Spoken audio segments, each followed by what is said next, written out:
Okay, so welcome back to CS479 Machine Learning for 3D Data. So last time we were discussing some ideas about basically how to process some 3D geometric data in the neural net deep pipeline. So as kind of the first deep neural network, we discussed the point net, which was basically the case that we are taking a point cloud as the input, and basically this architecture could be applied to the multiple applications, not only for the segmentation, but also for the cases like getting some kind of the per point information, like just getting some part segments or some semantic tree segments.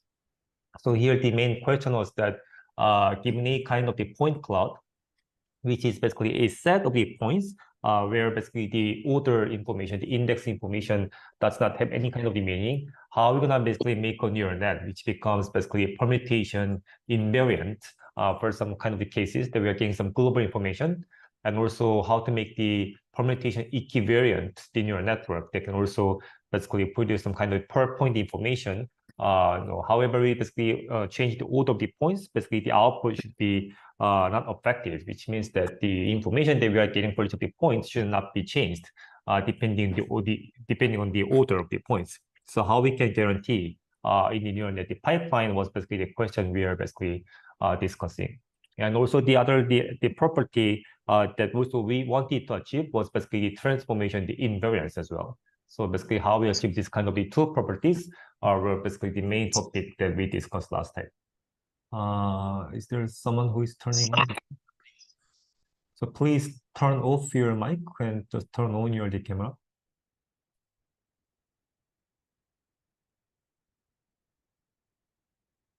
Yeah, so that was basically the case. So how we can basically make some kind of the permutation invariant and the equivariant architectures.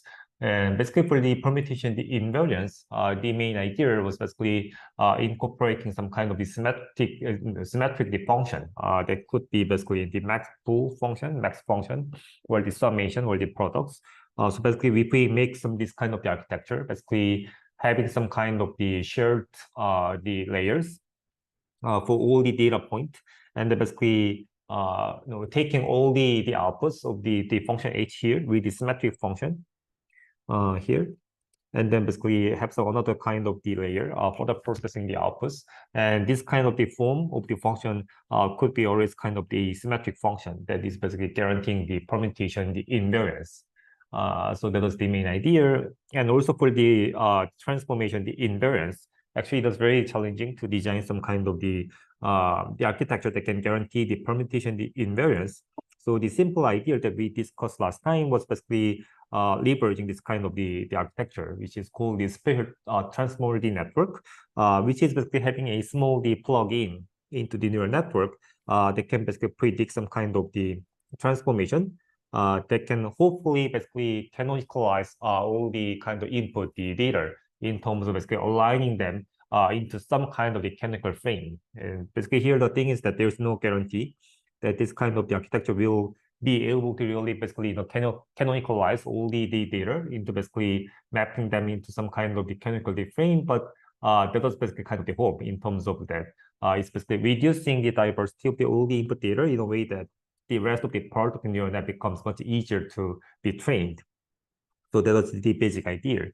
So the idea was that we are basically just plugging this kind of small TNet, which is taking the point cloud as the input, and then outputting basically a 3x3 matrix in a way that we can basically take this matrix as kind of a rotation matrix. And since we cannot guarantee also that this output 3x3 matrix is really a rotation matrix or not, we are basically adding some kind of the regularization loss in a way that the 3x3 matrix becomes closer to the any kind of the orthonormality matrix. So that was the main idea of like basically enforcing some kind of the making some kind of neural net the architectures that can be more robust to any kind of the arbitrary transformation to the all the point clouds.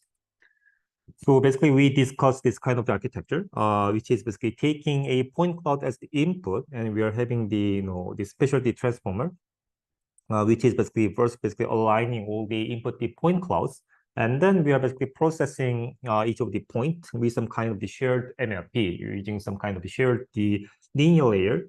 And then we also have some kind of another the TNet, which is also aligning the kind of the the point clouds in the higher dimensional space using some kind of another transformation in the higher dimensional space, and then we are also basically adding some more the layers with the NLP, which is basically shared across all the points. And after that, we are having basically the max pool, which is basically giving us some kind of a global feature. And then we can basically further process this feature in a way to basically get some kind of the global information here. And here, one quick question is that can this architecture basically handle varying number of the points?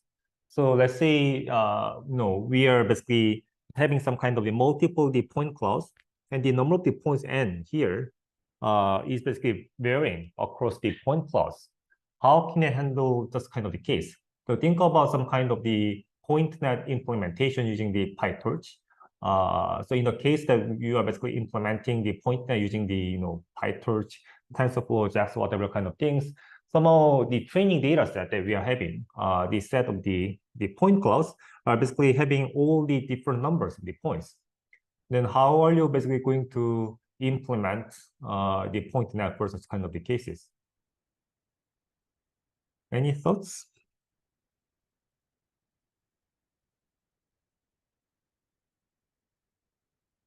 So if we want to basically deal with the varying number of the the points in the given training data set of the point clouds, how are you going to basically implement that?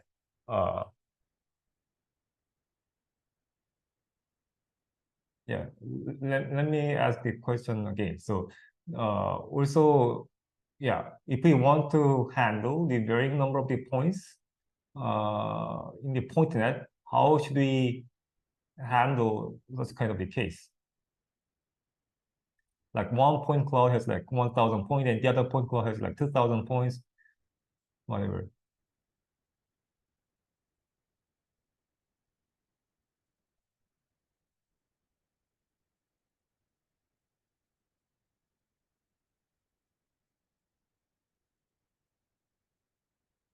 Any thoughts on this? If you really have some kind of case that you're having all the basically a set of the point clouds, and each of the point cloud has like varying number of the points. And let's say n is not just the number of the points, but let's say n is kind of the maximum number of the points across all the point clouds that we have. Then how can you do that? Zero padding? Would it really work? Actually, if we do some kind of the zero padding or some kind of the 0 points, that will be the case that we are adding the points at the origin of the coordinates, right? So it's actually changing the data. I mean, there are actually kind of like some simple kind of tricks, but in this case, that we are just taking the max pool here. Actually, what we can see is that when you basically repeat, so here the max pool basically means that we are taking the max value for each of the dimension in the feature here, right? Can you see the drawing on this slide? Yeah. So basically, what we can see is that even when we basically repeat some of the rows here, so let's say I just like copied some of the rows here and just like attach them the bottom like this. So when you basically just copy some of the rows here, the output of the max pool should not be changed, right? Which means that even from the very beginning, when you basically copy some of the points here in a way to basically match the number of the points, the output should not be changed. So kind of the simple trick in terms of the implementation is that if you are basically having some varying number of the points in the input, the point cloud, you can basically just like duplicate some of the points in a way to basically match the number of the points. Then that will be the easiest way to basically handle the varying number of the points in the PointNet architecture, because we are using the max pool here. So if we use the summation sum or the product as kind of some pooling operation here as the symmetric function here, then we should not basically just like duplicate some of the points. But in the case that when you're basically using the max pool as the symmetric function, then we can just consider just like repeating some of the points in the input point cloud, and which will not basically affect the final output. Does it make sense? Well, yeah, I mean, we need to basically, so given the set of the training data, we just need to see the maximum number of the points, and we can do this kind of the trick. But also in the test time, even when you basically have the more number of points, actually, it should not be changed. I mean, basically the implementing why is basically even when you basically increase the number of the points in the test time, basically you can just use the same architecture, just changing the number of the points in the PyTorch implementation, and it should also work well. I mean, in the same way. Basically, all the layers here are basically shared across all the points. So basically, it should not be changed with some kind of a deep varying number of the points. Does it make sense? I mean, so these are kind of some simple kind of things. And also the things that we discussed last time was basically that we could basically make this kind of the architecture as kind of the network that can also predict some kind of the per point information. And the idea for that was basically concatenating some kind of the local feature and also the global feature, and basically feeding them into some kind of the shared MLP again to get some kind of the per point information. So that was very simple the idea in terms of like just having some kind of the network that can process the point cloud data. And when we basically test this kind of the network for some kind of the classification the task, what we also could see last time was that it was very efficient, the architecture that can also get some kind of the very high accuracy, even with some very few number of the kind of the values in the input data. So that was kind of the case. On average, how many points would a real life 3D scan have? It really depends on the scanner that you're using. So I have seen some cases like having the 3D scan the data with how many points? Billions, basically. It was basically the case like scanning the entire warehouse, very huge the warehouse, and the whole warehouse was represented as kind of the point cloud. I think it was like billions of the points, and the size was like some terabytes or something. So it really depends on kind of the scanner that you are using. But if you use some very small typical scanners that you're using, then the number of the points can be like thousands or tens of the thousands or hundreds of the thousands. So it really depends on some kind of the scanners and also the data that you have. And also for most of the cases, even when you also have some kind of the density point clouds, you may not need to use all the information, like especially for this kind of like simple declassification, when you want to basically discriminate like the chairs, the tables, the airplane, or those kind of things. Maybe just like few number of the points might be sufficient. But if you also want to basically do some the tasks that needs to be basically see some kind of the details of the point clouds, then we might need to basically get some more some detailed information for the objects. Yeah, but actually that's also a good question. So practically, like if we use the point net using some kind of the typical GPUs that you are using for your assignment, actually some kind of GPUs with just like 24 gigabytes may not be able to handle more than some 100,000, even more than 50,000, I guess. Yeah. So even with the point net, which is like way more efficient architecture compared to the other some 3D convolution neural net or some multi-view image-based kind of neural network, still it's not that easy to basically increase the number of the points if we just use some kind of a single GPU. So there's also kind of things. And there are also lots of the research going on in terms of like how to make this architecture to be even more efficient in terms of like just processing them with the smaller amount of the GPU memories. Any other questions? Yeah, and also for the segmentation, there are some kind of the results that people tested this architecture with the ShadeNet, which was basically having some kind of some part segments like this, and also for the indoor scene as well. So and this was basically one of the cases that the number of the points is quite big. So what they did was basically they just like cropped the entire scene into some kind of the small boxes like this. yeah, and then basically running the point net for each of these kind of the patches. So this was kind of the case of like handling some larger scenes. For those kind of the cases, actually the point net could be effective in terms of getting some kind of accuracy. And the interesting thing that we actually discussed at the very last moment in the last time was basically that the point net is actually quite robust to the kind of the corruption of the data. So what we actually could see is that when you basically even miss the half of the kind of basically the points in the input, the point cloud, actually the accuracy drop was basically just the 2%, which is very small compared to the case of like just training some kind of the 3D convolution neural net. So in the case of like just training the 3D convolution neural net, if we lose the 50% of the data, then the accuracy is also drops like this. Drops a lot, almost also from the 80% to the 40%. But for the point net, actually the accuracy drop for some kind of like missing the 50% of the data was basically only the 2%. Then so how can this happen in terms of like how why is the point net more robust to this kind of like some corruption of the data? Actually, the reason for that is because of that we are using the max-pool as kind of our symmetric function. So what we discussed last time was that basically we can consider basically visualizing some kind of the critical lead points. So here, what we mean with the critical lead points is that what are the points that will be basically contributing to the final global feature.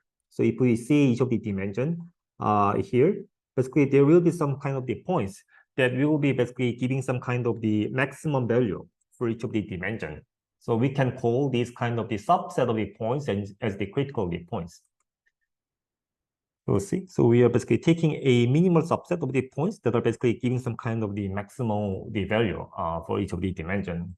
And the interesting thing is that if we visualize this kind of subset of the critical points, then we are basically getting this kind of the set of the points, which are capturing some kind of the geometric some features, like basically capturing some kind of the edges here, and also kind of some kind of a thin pulse here. So obviously those are kind of the important points to basically classify the given the point cloud. And the neural net, the point net is basically learning this kind of the features from these critical points, which means that basically the point net is seeing that these are basically important points to basically do the classification, the task. So that is basically the interesting points, because even when we lose some of the points that are not the critical points, so basically losing some points outside of this subset is not basically affecting the final outputs. So that can be actually the reason why this kind of the point net becomes quite robust to some kind of like missing some of the data. And also the other thing that we can do is that we can also somehow visualize the upper bound. So here, what we mean by the upper bound is that the other way around, we can also consider adding some of the points that does not affect the final global feature. So what we mean is that we are basically randomly sampling some points in the 3D space in a way that when we basically add this point into the given the point cloud, that does not change the final global feature.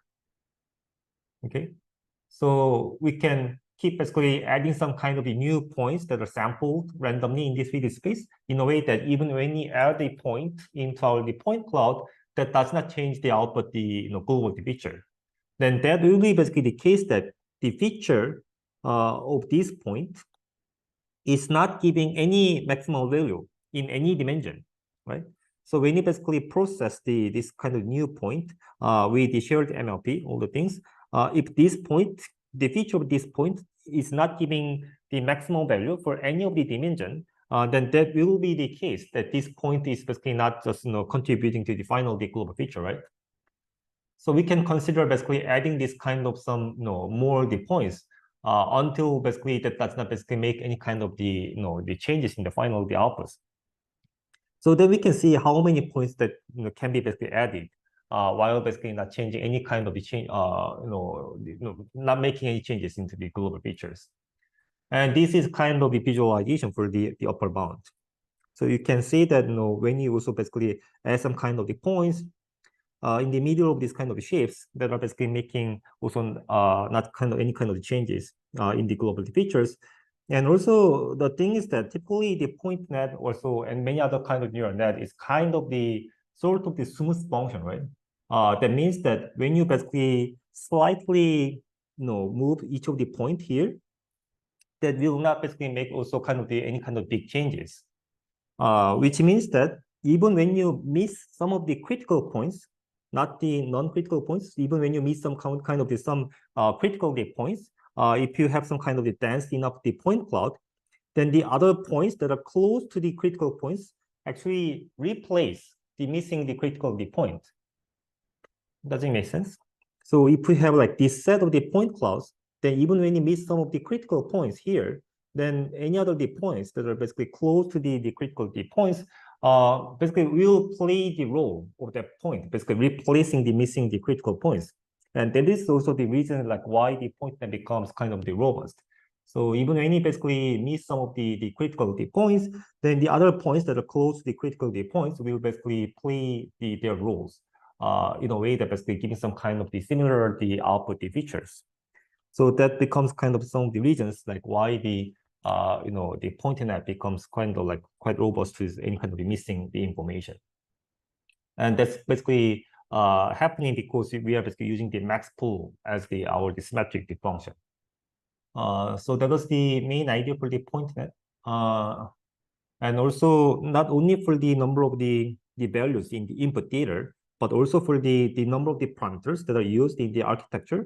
You can see that the point net is like much more efficient architectures compared to the other the neural network, which means that the point net and also the number of the float, the computation of the floating the point is much smaller compared to the other architectures, which means that point net is really efficient architectures that can be basically used in some kind of some portable devices. So that is kind of the advantages of the point net. But also the limitations of the point net is that typically what we can see in some kind of the conventional, the convolutional architecture is basically having this kind of the hierarchical structure that we are having some multiple the convolution the corners while basically increasing the size of the receptive field. So we are basically starting from this kind of small deconversion corner, and we are basically increasing the receptive field in a way to basically getting some kind of the bigger deconversion corners. But we are basically not having this kind of architecture. We are having NLP, which is handling each of the single point, and at the end we are basically aggregating all the points in the input. So there's basically just like two layers. Like one layer is basically like just processing each of the single point. And after that, we are basically aggregating all the points and just like processing all the global information. So there is no this kind of some hierarchical way to process the feature the data. So that's kind of the missing part in the point net. And also one of the things is that in the case of like just making the some kind of convolution the neural net, we're also making some kind of the translation, the invariant corners in the convolution the neural net the cases, while basically the architecture that we are making can be actually somehow we can also achieve some kind of utilize this the spatial transformer the network in a way to basically achieving some kind of the enforcing some kind of the translation the invariance, but basically this is not guaranteeing the translation the invariance. So how we can also achieve some kind of the translation the invariance might be one of the kind of the technical things for the point net. So that's why we are also going to discuss the point net the plus plus as well. So before we move on to the point net plus plus, any questions for the point net?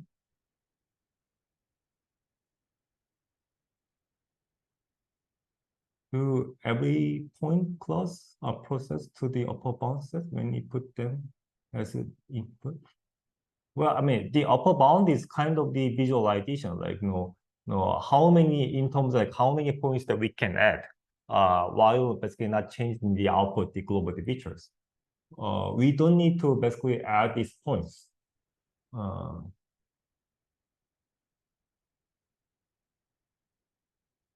So what I wanted to show here is that basically even when given this like the original the point cloud, we can add like the more points.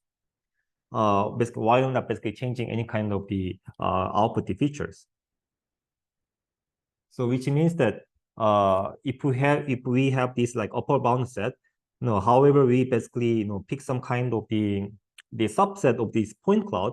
If we include the entire set of the critical points in the subset, then the output, the features will not be changed. So which means that the neural net, the point net is basically quite robust in terms of with this kind of variation, taking a subset of the points in the upper bound set, that does not make any changes in the output.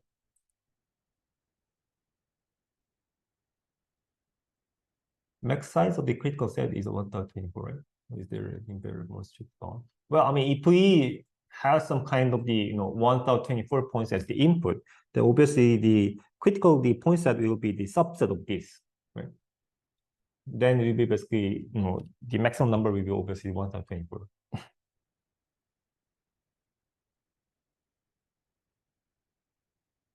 And also, yeah, we are taking the maximum dimension as the 1024, and we are picking the points that are basically giving some kind of the maximum value for that. So the maximum number for the critical set cannot exceed 1024 in any case. Is this clear? Yeah, so the motivation of like just moving on to the point net plus plus is that, this is the typical the convolution neural net we are seeing in many kind of the old architectures, in terms of like just having some, the convolution the kernels that are basically processing all the local regions. And we are basically increasing the size of the receptive field in a way to basically making some bigger the kernels, bigger the convolution the kernels in a way that they can also process some kind of the global information in a hierarchical way. So we are starting from some kind of local information and getting into the global information, while basically increasing the receptive field in the convolution neural net. And the idea here is that how can you also leverage the same kind of the idea of making some kind of the shift invariant, the convolution the kernels using the point net. So that was the main idea of the point net, the plus plus. And you might ask, now people are not using the convolution neural net, people are using the transformers, right? Then can you also apply the idea of the transformers into the point cloud, the processing? Obviously, the answer is yes. There are also lots of the kind of the work utilizing the transformer architectures to process the point net, the point cloud. So you can also check out those kind of the papers. You can also find the name of these papers in the paper list. But let's first basically discuss this kind of the relatively old idea. And basically the basic idea of the point net, the plus plus is that we are also doing the same thing in terms of like increasing the receptive field in the convolution operation. We are also basically recursively basically applying this point net into the local region, while basically making some kind of a hierarchy. So what we can do is that we first basically sample some of the key points. So one of the ideas to like sample the key points might be just like using the idea of the farthest point sampling. And the farthest point sampling is basically nothing but basically the idea is that we are basically iteratively adding some new key point in a way that the new key point has basically the minimum, the maximum distance to any of the key points. So basically, if you have like some random point, then for all the other points in the given the point cloud, we are finding a point which distance to the given this key point becomes the maximum, right? And then now when you have like these 2 points, we are finding another point which distance, the minimum distance to any of these two key points becomes the maximum, right?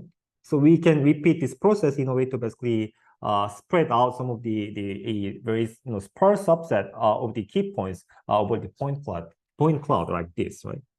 So given any kind of like 1024 points, we can consider taking this kind of seed points for like 64, like 128, like having this kind of the key points. Then what we do is that we also basically query some kind of the nearest neighbors for each of the seed point in terms of like just taking some kind of the local point cloud for each of the regions. Okay. And then what we can do is that basically we can also run the point net for each of the local point cloud. So we can basically also change the coordinate system in a way that we are just really just making each of the seed points for each of the local region to be origin, and just taking the local point cloud and then processing them using the shared the point net. So now what you can see is that we are not just sharing the NLP, but now we are sharing the entire small point net for each of the local region. Then what we'll get is that after like processing this in the next layer, let's say like we started from the 124 the points, and somehow, for example, like we just picked a subset of the points, 128 points as the kind of the subset of the points as the kind of the key points, right? And then for each of the key points, we basically ran the point net with there some kind of local neighbors. Then at this time, now we are having some sparser point cloud with 120 points, and also each of the point has some kind of the features that is basically the output of the point net, right? And then we can repeat this process. Given this like 128 points, we can also basically take even the smaller the subset of the key points, run basically query some nearest neighbors for each of the key points, and basically run the point net again. So we can repeat this process. So that's the basic idea of the point net plus plus. So we are repeating the process of like just picking a subset of the points as the key points, and basically calling some kind of nearest neighbors, and basically processing them all the local point cloud using the shared point net, and then making this part of the point cloud with some kind of the high dimension the features. The local point cloud is different. Cannot call the transformation. Well, yeah, typically for this kind of the case, we don't use the TNet. Yeah. So that's also kind of some issue. Yeah, that's kind of the good point. So actually what we can do is that we can actually have the TNet at the very beginning for the entire point cloud. But we may not use this TNet for the local point net. Does it make sense? Yeah, we can use this TNet at the very beginning for the entire point net, and then for the local point net, we do not use the TNet. But yeah, there are also multiple the other ways around, but that can be one simple solution. So in this way, we are really basically getting some kind of some hierarchical features while basically reducing the resolution of the points. Basically having some kind of sparsity point clouds in a way to basically get some kind of the features for the sparsity points. And at the end, we're gonna basically get some kind of the features for some very sparsity points, or basically, yeah, just getting some kind of the one feature for the entire point cloud. And then as we have done for the point net, for the classification case or some other cases that we want to get some kind of the global information, we can just process that into the MLP. And how we can also leverage this the architecture for the segmentation the case. For the segmentation, what can you do? Any thoughts on this? Okay, let me speed up a little bit. So for the segmentation, we can also apply the same idea, basically concatenating the global feature and the local features into the points. But also the other way around that we can do is basically that we can now do some kind of the unpooling in a way that now when you have some kind of the features for the sparse of the point cloud, now we can consider aggregating these features into the points in the higher dimensional, higher the resolution of the point cloud with some kind of the pooling operation. So we can also use the max pooling here. So typically what we do is that now we are basically having this kind of some symmetric architectures that now we are starting from the sparser the point cloud into the denser the point cloud. So for the denser point cloud like this, for each of the point, now we are basically picking some kind of the nearest the key points in the previous layer, and then basically pulling out all these kind of features in a way to basically now get some kind of the per point features in the denser the point clouds. And we can also repeat this process in a way to get the per point features for all the points that we have. Does it make sense? Yeah. Sorry, something is going wrong with my iPad. Okay, so that was basically the basic idea for the point and the plus plus. But also kind of the one sort of the downside is that for many kind of the cases, how does this equation be? Yeah, so basically we can just simply, do some kind of the pooling, like the max pooling kind of things. But what people do in the point that the plus plus implementation is that they are basically doing some kind of the taking the average based on the distance. So we are basically giving some higher the weight when the key point is closer to the point, and also giving some lower the weight when the key point is basically farther from the point. So we can take this kind of the weighted the sum, basically taking some average of some kind of the key point features, and or we can use some other kind of the pooling the techniques. But taking the weighted sum is kind of the typical the implementation. And the problem of the PointNet plus plus is that actually the advantage of the PointNet is that it's quite robust to some kind of the some missing data, and also kind of some varying the density of the points. But in case of the PointNet plus plus, actually it can be quite sensitive to the kind of the non-uniform kind of density of the points. Because as you can see here, if we have some really sparse points in some local region, then there is nothing we can learn using some kind of the PointNet here, right? So, I mean, in the very extreme case, if we basically take the seed point like this, and taking this size of the ball for the nearest neighbor, the querying, there might be even some kind of the cases that we are having some even single point or very sparse points in this local region. And the information that we are getting in this region will be basically the meaningless for such kind of the cases. But for the many of the cases that we are basically having the point cloud, actually there are lots of the cases that the density of the points can vary over the entire space, especially for many kind of scanning the situation. The density of the points in the space can vary like this. So the thing is that if we really test the PointNet, the plus plus with some kind of the cases, so like just losing some of the, missing some of the data, you can see that compared to the PointNet and the PointNet plus plus, which one is the PointNet? Yeah, so the green line is the PointNet. So as you can see, the PointNet is not starting from some very high accuracy, but it's basically going not just decreasing the accuracy, even when you basically decrease the number of the points. But you can see is that for the PointNet, the plus plus, with the 1,000 points, actually the accuracy is quite high. But as you basically decrease the number of the points in the test time, you can see that the accuracy is basically decreasing a lot. So the question is that how are we going to basically handle this kind of the problem? So actually there are some multiple ideas for that. One of the simple idea might be is that we don't know what will be basically the best size of the ball in terms of like recording the neighbor points, right? We don't know. So basically, if the points are basically sparse in the local region, then we might want to basically increase some kind of receptive field in terms of like taking some more the points in the longer distance as kind of the nearest neighbors. If the points are basically very dense, we might be okay to basically have some kind of a small radius of the ball in terms of the taking the nearest the neighbors. So what we can do is that we're just like taking the multiple scales of such kind of the balls. So sometimes we are taking the local neighbors in these like smaller regions and just processing them with the PointNet, where we are basically having these sides of the balls. So we are basically making some multiple the PointNet that can basically process the different kind of the range of the basically the neighbor points. And then we can just concatenate all these kind of features in a way that we are basically making the neural net that can process any kind of the density of the points in the local regions. So that can be kind of the one quick way to handle this kind of issues.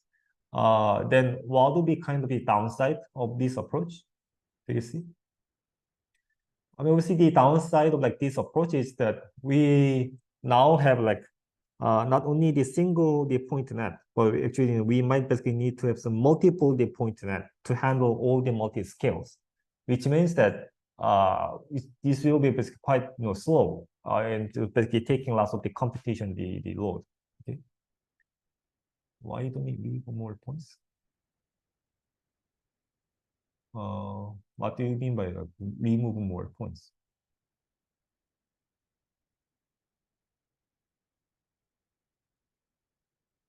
Well, yeah, I mean, as we can see here, we can basically, even when you have some kind of the very clean and very dense the point cloud, we can basically do some kind of simulation in terms of like the scanning the situation, in terms of just, taking some of the points so that the network becomes like more robust, into some kind of the, cases that like lose some data. Which one is data dependent? Well, basically, neural net is the data dependent. So we are training our neural net in a way that that can also perform well in the case that when the density of the points are basically varying. No, we are basically randomly removing some points in terms of just varying the density of the points so that the network becomes more robust for the scanning situation.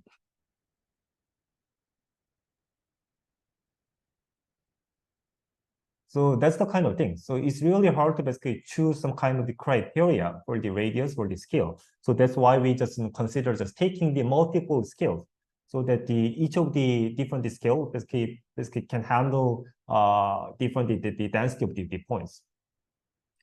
Then the problem is that this network becomes quite slow because now we are having some more the small networks in the whole pipeline.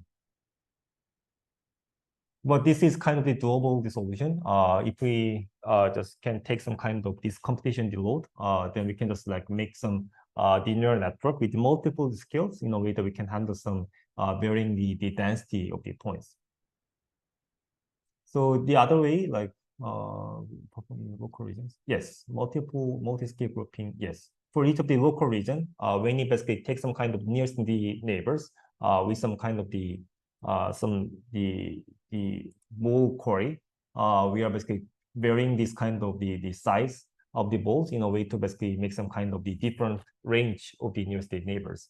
And then for each of the different ranges of the nearest neighbors, we are also making the different point net in a way to get some kind of the different features. So which means that like in some cases that when the density of the local region is quite high, then the neural net might rely more on like this feature, learn from some kind of the smaller regions.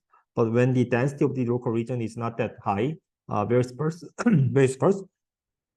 excuse me, then we're gonna basically learn the neural net basically rely more on this kind of feature that is learned from the larger the receptivity field.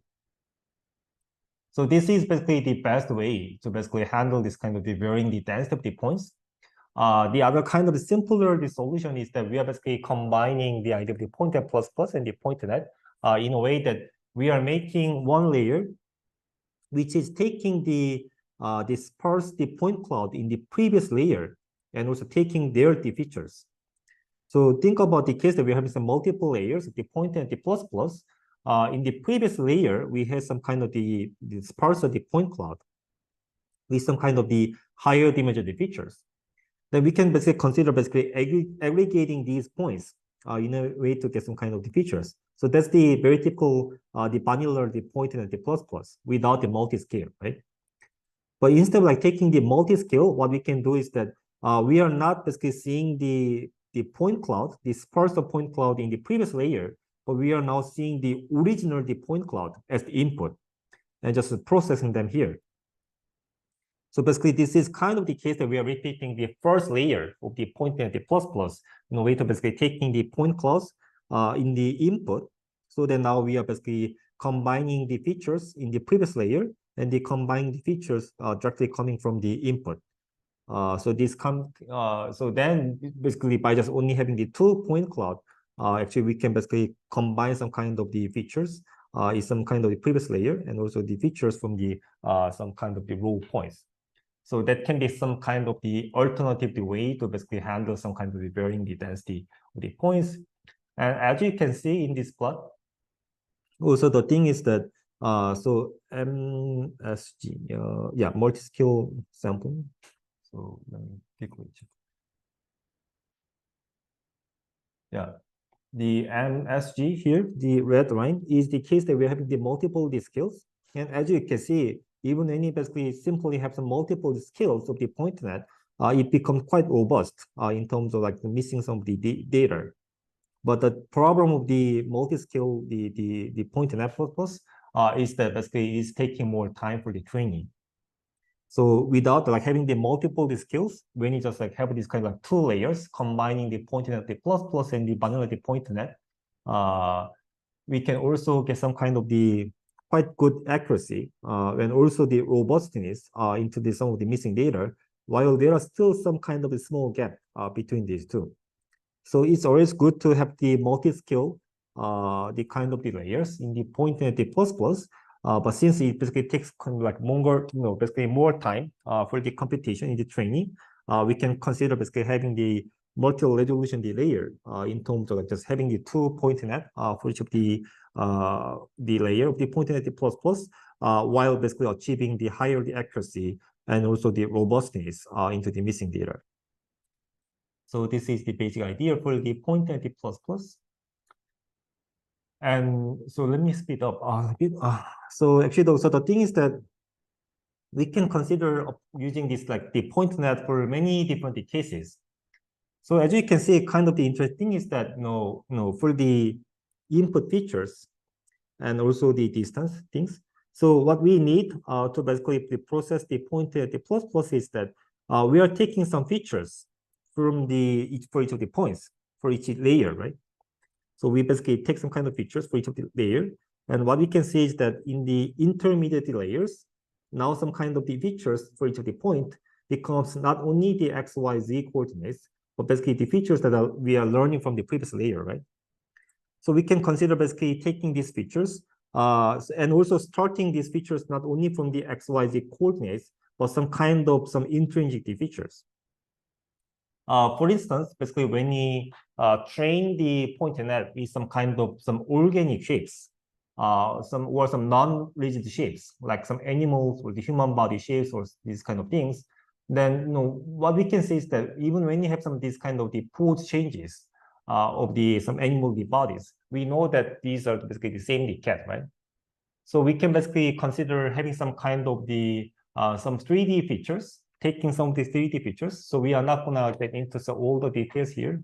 This will basically discuss more in the geometry processing course.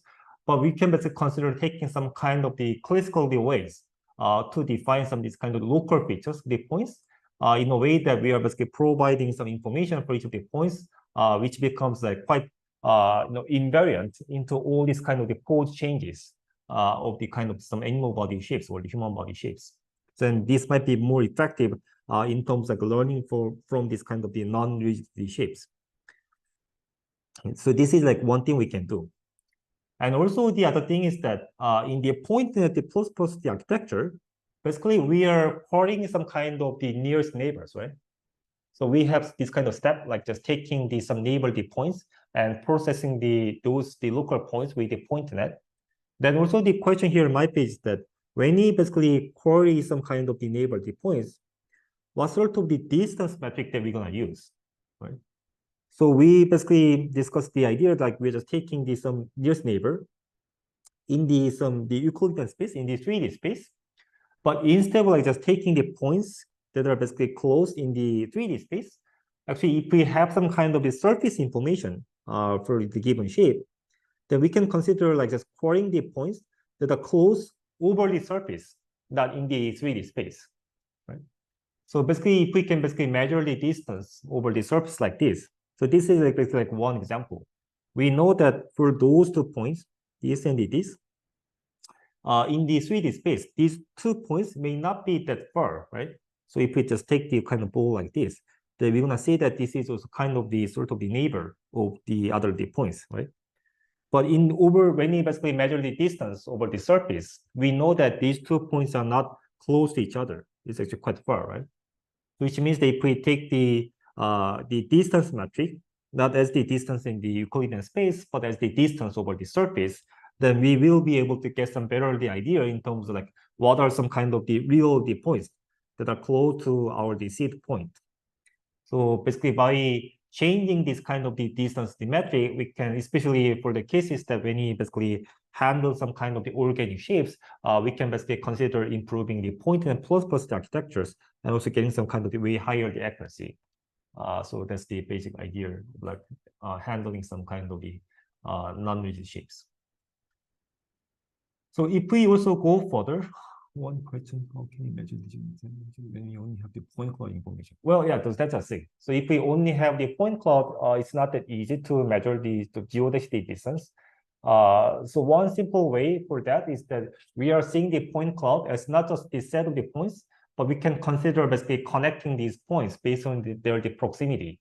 So when the points are very close to each other, we can basically connect them. Then we are basically seeing not just a point cloud, but just seeing a graph. Then actually we can measure the distance over the graph. And the other way around would be basically we are converting the point cloud into some kind of impulse function and convert that into the mesh and measuring the geodesy distance over the mesh. Yeah, so that's kind of things. And also the example that I have shown in the previous slide is that basically that can be actually the case that actually the raw, the input data were not actually point clouds, but like some kind of the meshes or some other the representation. But to basically utilize this kind of point and the plus kind of architecture, we can actually sample the points over the raw the shape. Then actually, since if we have some kind of the other the raw the data like the meshes, then on that basically the data we can basically measure the geodesy distance while sampling the points. So that can be also one kind of the way. Okay, we are very late. So let's move on to the thing. So basically, we can also consider basically generalizing this idea of the point and the plus. So this was basically things that what we are doing in each of the layer in the point and the plus, having some kind of the features for each of the points and processing them with some kind of the shared MLP layer and then taking the max pole, right? So this is basically the point net, the small d point net, which is basically used as some kind of the component of each layer in the point and the plus, right? Then, but basically, what we also have seen is that we can make any kind of the symmetric function into this form, right? If we have the symmetric function here and some kind of the function processing the local features, f and g, then we can basically make some lots of the variation of the all the symmetric function, right? And here, one small difference with the typical point net is that now we are having the seed point, which is the I, and we are taking the seed point and they're the neighbors. And based on this, we can process them into some kind of the shared function across all the neighborhood points and take some kind of some pooling function, this symmetric function, and further process with the G. And by just taking different choices of like these three functions, we can make some kind of the variation. And there are lots of the ideas for that. One of the kind of simple idea for that is basically doing some kind of not taking the max pool, but taking some kind of the weighted sum by just taking the weight based on the distance. So this is the case that now we are having the distance function d here and also the Gaussian corner, which basically means that we are giving some kind of the weights for each of the nearest the neighbor the points depending on the distance. So if the points are basically close, then we are basically giving the higher the weights. If the points are farther, we are giving some kind of the lower the weight. In this way, we can instead of like just taking the max pool of all the features, we can consider taking some weighted sum like this. So this is like the 1D variation. And also, as you could basically expect to see, as I mentioned in all the previous slides, actually we can consider given the point cloud as kind of the graph. So one simple way that we can consider the point cloud as the graph is that, as I just said, we can basically connect some kind of some closed points, and then we can consider given the point cloud as kind of the graph. Then we can consider utilize some kind of some graph neural net architectures to process not only the graphs but actually also the points as well. So you can see that one of the idea of the graph neural net actually can be considered as kind of like one of the variation of the point and the plus, which is basically nothing but just taking all the neighborhood points and processing them and then summing up all the features and then also add them into the features of the seed point. So also instead of like taking the sum here actually we can just like concatenate these two features. So this is also another way to make some kind of variation. And this is also another kind of simple way. Instead of like just directly taking the features for each of the neighbor points, we can take some kind of the vector into the relative the positions. So we are basically taking this kind of difference of like two features, taking this vector as the input and processing them using some kind of the architectures. And also we can basically feed all this information into the neural net. So these are like all the kind of like different ways to make some kind of some variations of the point and the plus plus. And also here, like basically like one important thing is that as also I said in the previous slide, here basically we could consider like different way to define the distance. So when you query the neighbor points, we could consider different ways to basically define the distance here.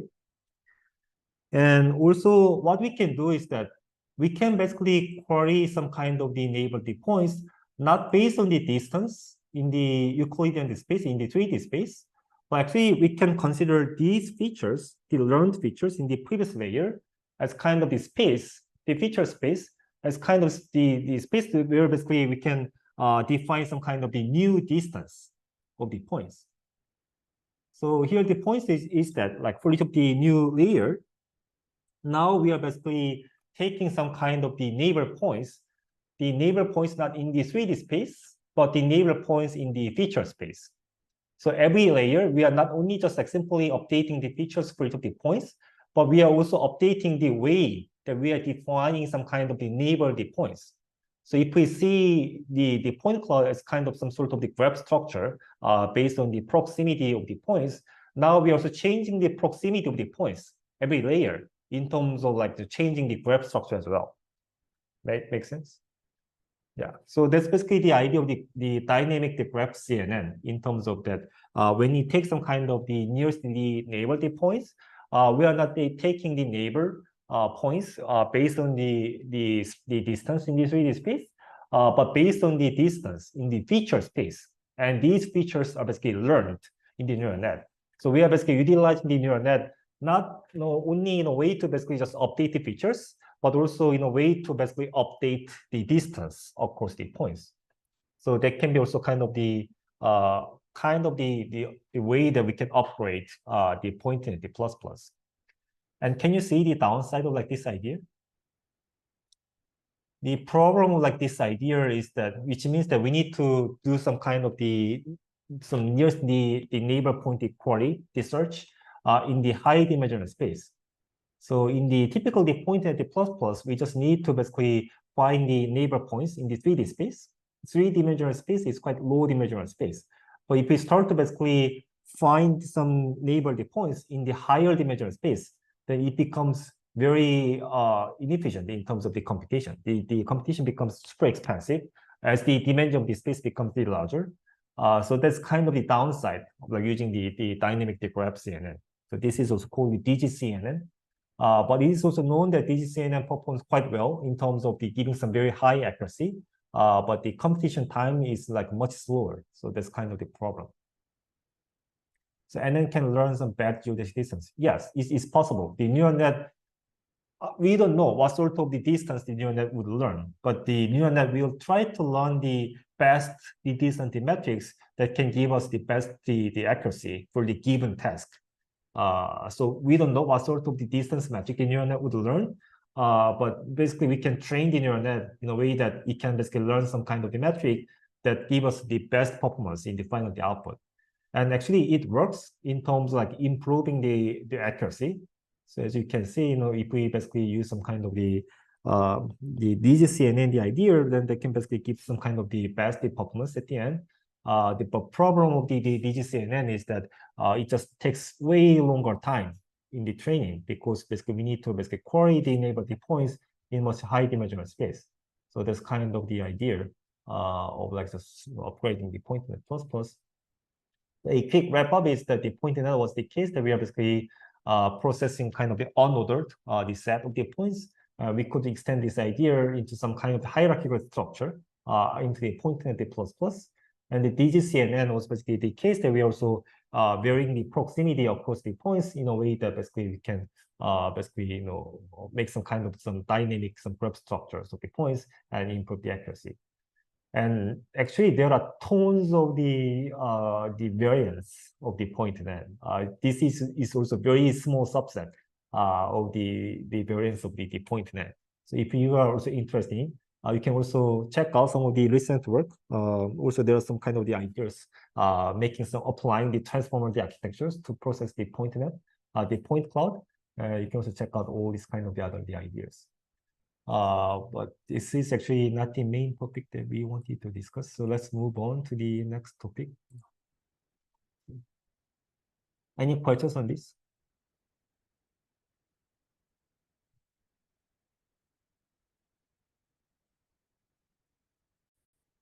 Okay, so we don't have enough time, but let's move on. So actually what we wanted to discuss as kind of the main topic for today is basically how to also make the point cloud decoder as well. So the idea of the PointNet, PointNet++, DGCNN, and these are basically the architecture of the neural net that can process the point cloud as the input. So we can basically take the point cloud as the input and basically get some kind of some global feature or some kind of any global information or some PowerPoint information, right? And based on that, actually, we could consider making another neural network that can now process the, generate the point cloud as the output. So not for today, but later we're going to also discuss some of the ideas of like 3D generated models that can basically populate all different types of the kind of the 3D the data that can be represented as kind of the point cloud or some other representation. So there will be also lots of kind of things that we need to discuss in terms of like how we're gonna make this kind of some 3D generated models. But these are basically the cases that we are basically creating this kind of the objects from nothing. So we are basically just populating all these 3D models using some kind of generative models. But we can also consider making some kind of architectures that is basically reconstructing some 3D shapes from some kind of the given input. So the input can be text, whatever kind of things. Like one example might be is that given this kind of the image, how we can make some kind of the 3D output that is basically matching the given the input image. So this will be the case that we might need to have some kind of some point cloud decoder that can basically produce some 3D the point cloud like this. So for this kind of the task, we can consider. I mean, there are also lots of the bunch of the other way arounds doing this kind of the task, but we can consider making a framework. That we are having the, for example, like image encoder. So this encoder is now taking the image as the input, having some kind of the global the latent features for the input the data, and then making some kind of the decoder that is now producing the point cloud as the output, right? So this will be the simplest way that we can make a neural net that takes the image as the input and 3D as the output, right? Obviously, this is like too simple. So, I mean, yeah. But let's think about like this simplistic case, like how we're going to make some kind of the point cloud decoder. So let's skip all the things. Obviously, there are also a bunch of the ways in terms of making the point cloud decoder. And actually, we're going to see that actually taking the point cloud as the output of the neural network is actually not the best idea. We also discussed other representations. So we're going to also see some other types of the kind of decoder that can produce the 3D data into the other representation. But basically, let's think about this kind of the case. So we are having the image encoder, and we are having the point cloud decoder. And then actually we have the ground truth. We have the correct answer in terms of what sort of the 3D point cloud that we want to get from the given the input image. Then we should be able to basically compare these two, right? So this will be very typical the neural net architecture that we're having the image encoder and the point cloud decoder having the output, the point cloud, we basically compare this output with the ground truth that we are having, and basically minimizing this difference as kind of a loss function, and just backpropping the neural network in a way to basically train all the parameters, right? So, and also for the point cloud decoder, I mean, we are not going to see any kind of the fancy idea. The simplicity architecture might be this kind of things, just having like simple the NLP in terms of like just increasing the dimension of the input, the global feature into the higher dimensional feature like this, And if we just like divide this long d vector into these small d pieces, we can consider that this output becomes the x, y, and the z coordinates. So this will be the simplest architecture for the decoder. But actually, the main topic that we are going to discuss for today is basically how we're gonna define the loss function for this. So given a kind of the ground truth, the correct answer of the point cloud, and also the point cloud that we are getting as the output of the new point of the neural network, how are we gonna basically measure the discrepancy between these two, the distance between these two? So this is actually the main thing that we need to discuss for today. Do you have some kind of any ideas in terms of like how we can define this distance, chamfer distance?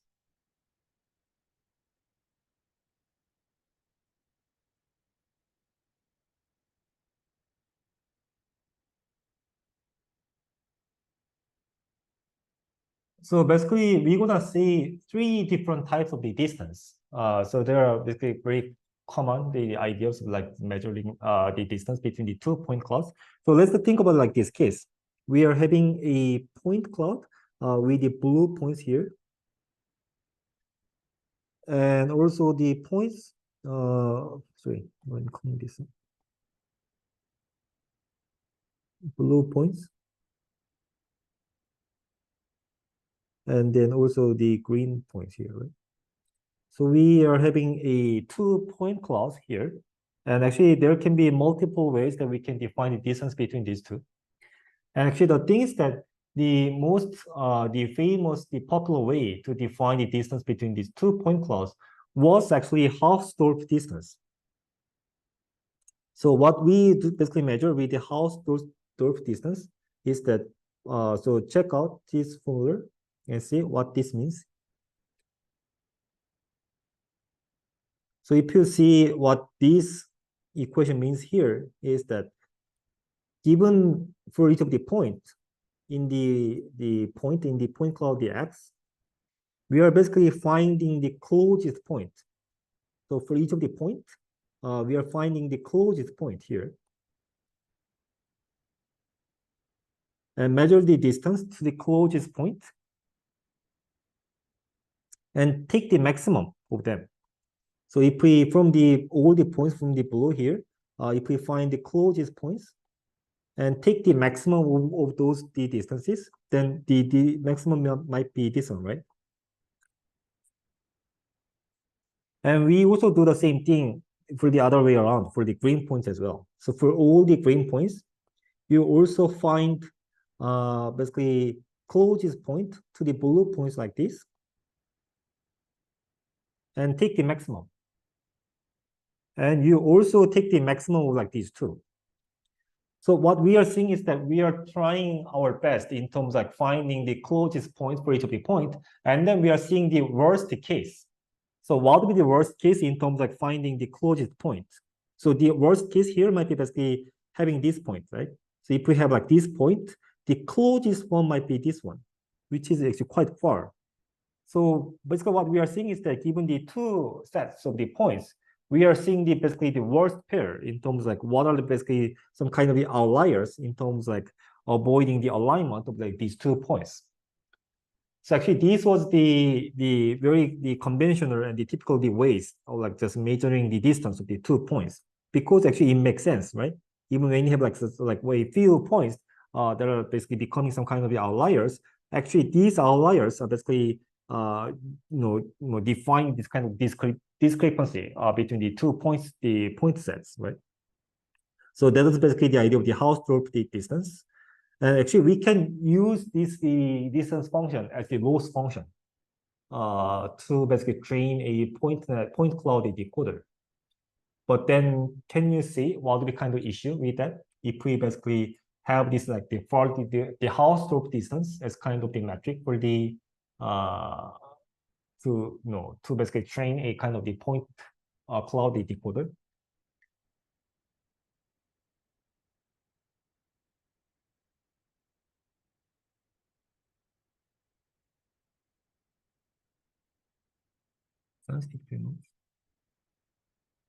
Well, actually, we can assume that given the ground truth, the point clouds are basically clean points. And we really want to basically avoid having any kind of the outliers in our the outputs, right?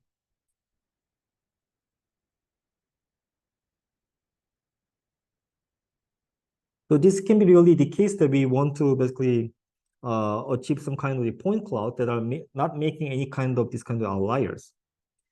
So in terms of like having the loss function, it can be good.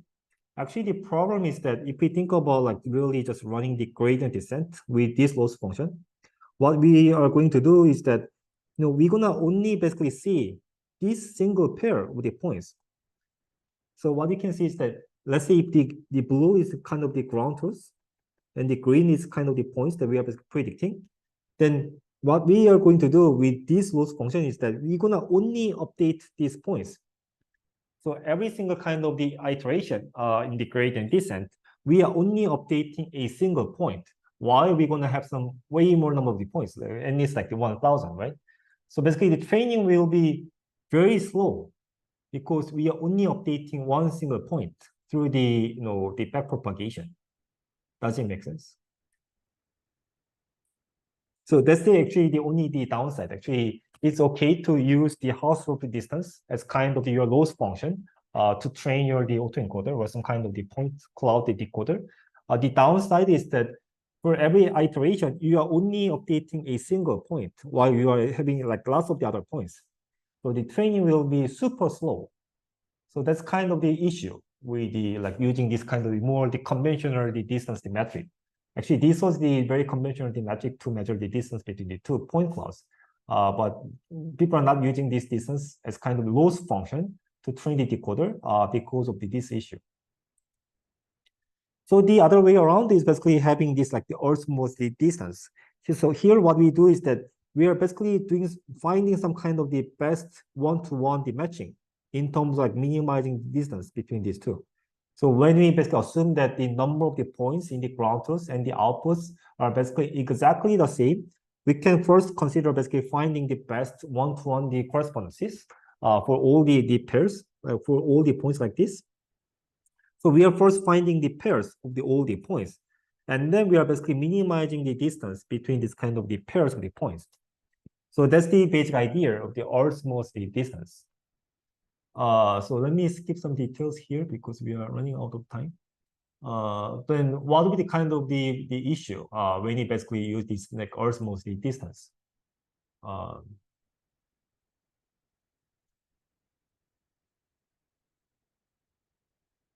If we also use this idea of the osmosis distance for training some kind of the point cloud decoder, what would be kind of issues?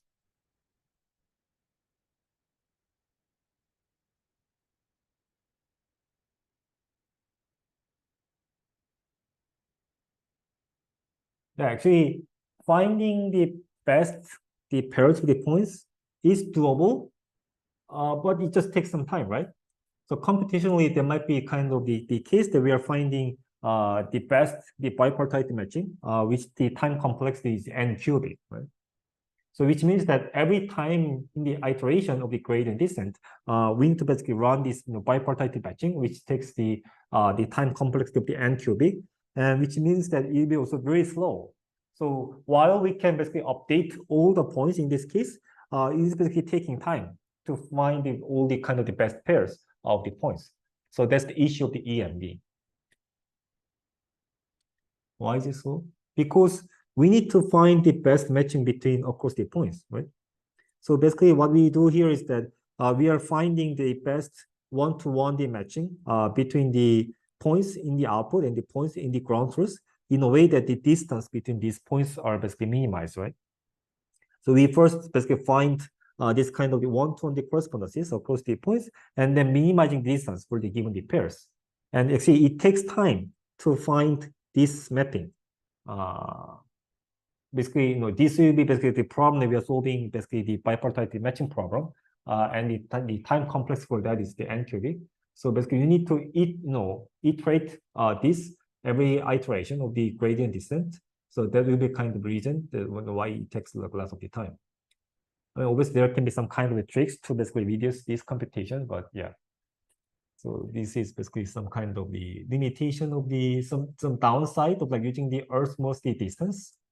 And actually the idea of like using the chamfer distance actually came as kind of some kind of a remedy of like all the limitations. In Hausdorff distance, what would be time complexity? Well, I mean, you can guess. This will be, so without any kind of the any efficient search, the idea of the Hausdorff distance is that for every single point here, you will just need to find the closest points, right? So in the some very naive search without any kind of some searching kind of the algorithm, for each of the points, you need to find the closest points. So that will be the case that we are just taking n cubic, n square, right?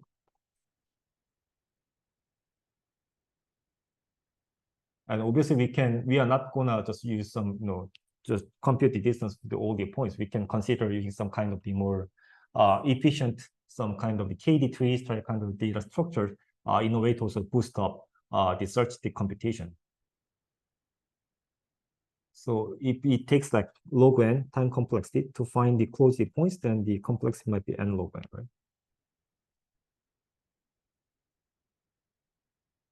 So let me skip some details here. So now that's why basically people basically came up with this idea of like the chamfer distance, which is basically may not be the ideal kind of the metric, but it can be basically good in terms of like training the neural network. So what we do here is that now we are not basically finding the best one-to-one correspondences, but for each of the point, we just find the closest points. But we are not just taking the maximum of all the pairs, but we are basically taking the sum of the minimum distance from each of the point to the other points. So this is kind of some kind of the approximation kind of things of the Hausdorff distance or the Earth-most distance, which is not exactly giving the same distance, but which can be quite effective in terms of like training the point cloud decoder. In terms of that, we don't need to find any kind of the one-to-one correspondences. So we can avoid that computation, finding the one-to-one correspondences. And also this is still a kind of loss function that we can basically update all the points. So we are not taking only the single pair, but we are updating all the points at once in the gradient descent. So this can be basically quite effective in terms of like training the point cloud decoder. So that's the basic idea, like why people are using the chamfer distance as the loss function for the point cloud, the decoder. But this does not mean that we don't need to use the chamfer distance to measure the distance between the two point clouds in the other cases. So actually the thing is that chamfer distance is the metric that is quite effective to train the neural net, but it doesn't need to be kind of the best kind of distance metric for all the cases of like measuring the distance between the points. So that's the basic idea. So basically, if you can basically have this kind of the loss function to train some kind of the point cloud decoder, then now you can basically take the PointNet, the architecture, taking some global feature as you're the encoder, and make some kind of simple the MLP decoder architecture, and train this like full the autoencoder using the chamfer distance or some other kind of the Earth-most distance or some distance metrics. And implementing this autoencoder will be the last task in the first assignment. So that's what we are going to, that's what we discuss here. Any questions on this?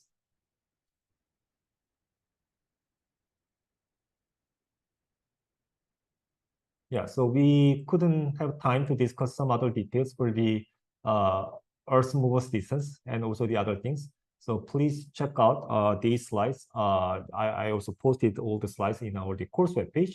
And we will need to basically move on to the implicit function next week. So we're gonna discuss the implicit neural representation next week. And then we're gonna move on to the neural rendering next time. Any questions? Okay, thank you. Bye.